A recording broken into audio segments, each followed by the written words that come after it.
Star Wars only, I don't know what the fuck your problem is. Kathleen Kennedy, the president of Lucasfilm, had an interview with Rolling Stone, and I'm finally finishing up everything that they had in this interview, and today's video is going to cover what she said about the future of Star Wars, the future of her career at Lucasfilm, and even Kevin Feige. Let's see what they had to say. The interviewer asked Kathleen, certainly whatever movie comes after this, if it's unconnected to the Skywalker saga, that's one of the biggest challenges in the history of the franchise. Until now, pretty much everything has been, in some ways, connected to the original story. What are your thoughts on that? And Kathleen says, it's an incredible challenge, and it's something that we're in the middle of, and I can't even begin to tell you where this may end up, because I think you're absolutely right. I think whatever the next movie is, and how it begins to define a new way forward, it's something we want to take plenty of time and plenty of conversation and careful thought before deciding exactly what we're going to do. And this reminds me a lot of the David Benioff and D.B. Weiss situation, the Game of Thrones writers who left the Star Wars franchise, who were supposed to do their own trilogy starting in the year 2022. We know Star Wars was going to go into a hiatus after 2019 to figure out what's next. And they wanted to do an origin story of the Jedi, and they had creative differences with Lucasfilm, scheduling conflicts, whatnot. And one of the big things that Lucasfilm insiders were saying, that Lucasfilm really needs to find out what Star Wars is going forward. What is the meaning of Star Wars? What kind of stories do we need to tell in the Star Wars universe?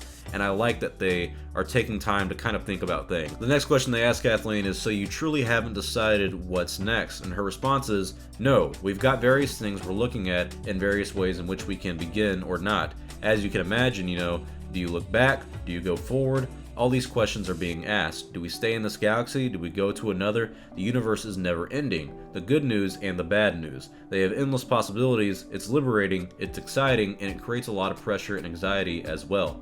Which does make sense, because there's so many possibilities with the Star Wars universe. There's so many characters, but we've really only been inside one timeline that is all connected to the Skywalker saga and the Skywalker family.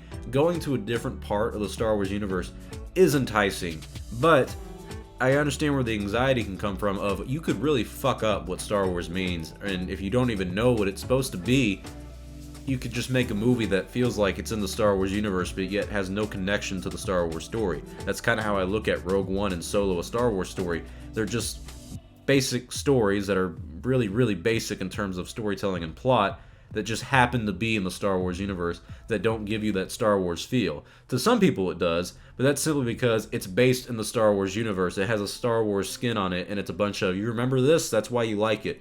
So it would be nice to go to a different part of the Star Wars universe, tell a new story, create new ideas and new creatures, ships, villains, heroes, so many possibilities.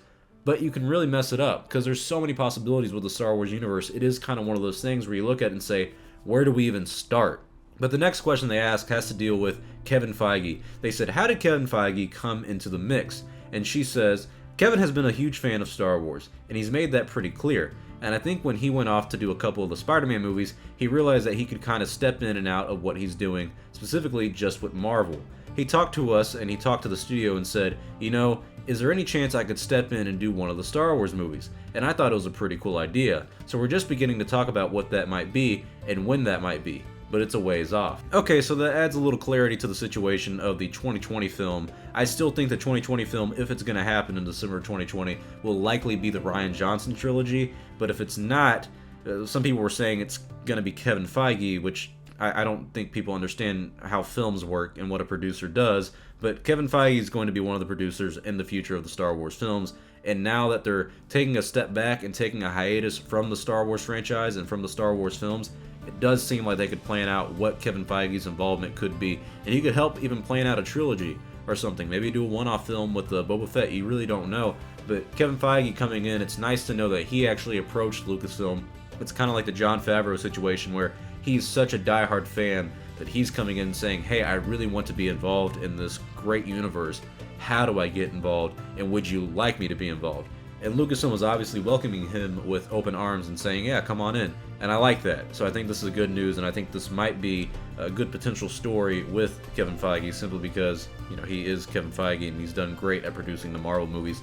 The next question they ask her is, have you thought about how much longer you'd like to keep doing what you're doing? And by that, you know that they mean the president of Lucasfilm. And Kathleen says, I've really enjoyed this, I have to say.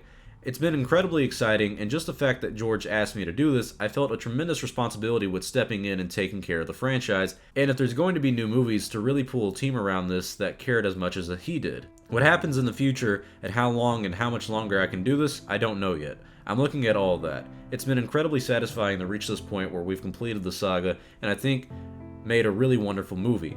It's going to feel satisfying to the audience, so that's what I'm focused on right at the moment, and what the future holds, who knows. Now, we know that Kathleen Kennedy signed an extending contract in late 2018. Her contract's going to expire in 2020. I don't see her really going anywhere. I don't get why people act like Kathleen Kennedy's not a good producer. A lot of the Star Wars fandom don't know who she is until she became president of Lucasfilm. But Kathleen Kennedy's a legendary producer. And if you're going to try to minimize her role in the film industry, you simply don't know what the fuck you're talking about, and you're being ignorant. It's as simple as that. She has produced more films than any of us will ever even have the luxury of being involved with, and a lot of legendary films with people like Steven Spielberg and George Lucas, and now you're in the Star Wars universe. Doesn't mean I agree with everything she's done in Star Wars. I do think she's been the main culprit of the behind-the-scenes problems, but I'm gonna call a spade and give credit where credit is due. She is a legendary producer, and I really can't think of that many people who would replace her as the role of Lucasfilm president. Everyone's gonna come out and shout Dave Filoni. Just because you're a great creative mind like Dave Filoni does not mean you know how to run a fucking company. A completely different set of rules there. It's completely different being a producer. He's just now getting that experience with The Mandalorian. Why not let him learn more and more as time goes on before giving him that role just yet? Mainly in 2021. I just think that's way too soon. I've said Jon Favreau, we really don't know what's coming next as president-wise for Lucasfilm, but I don't see her going anywhere in 2021. If they're making films after that, they're obviously planning the future of Star Wars. She said constantly that they're planning the next decade of content, starting in 2022, I assume. Why would you have someone like Kathleen Kennedy plan that out for 10 years and then just leave right before it gets started? You know, that just doesn't make a lot of sense to me. And it's pretty clear that she is focusing a lot on the Disney Plus content. The Cassian Andor show, the Kenobi show, the Mandalorian Season 2, and possibly Season 3. We have a lot of shows that are going to come out on the Disney Plus, not even including the Clone Wars show returning. There's a lot of possibilities there. So I'm pretty confident Kathleen Kennedy is going to stay around a little longer if she wants to. I don't see Bob Iger getting rid of her. I know a lot of people are going to say, oh, she's done awful, she's done a terrible job. Yeah, sure. I mean, I don't think she's done great either, but really, who's going to replace her? The only person I can think involved at Lucasfilm right now that would replace her is Michelle Rizwan, and she literally just became the vice president of development at Lucasfilm, dealing with the movies. So I'd assume they want to give her a bunch of movies to work on alongside Kevin Feige, alongside Kathleen Kennedy, and whoever happens to direct or write the films before they let her become Lucasfilm president. So I don't know. I don't know what the future holds for Lucasfilm president-wise of the industry. My vote, at least right now, is Jon Favreau. I'd really like to see him take a crack at it. If not, there are other possibilities. I know people would want J.J. Abrams. I think that'd be an interesting pick, but he's busy with a lot of other things as well, and that's just not likely going to happen. So there's a lot of possibilities with the future of Star Wars, but I don't see Kathleen Kennedy going anywhere anytime soon. But that is it for today's little interview with Rolling Stone that Kathleen Kennedy did. Tell me your thoughts about what she said and what she had to say on the state of Star Wars, the future of Star Wars, Kevin Feige's involvement, and her future in the Star Wars industry. Hope you guys enjoyed this video. I'll see y'all next time, and may the Force be with you always.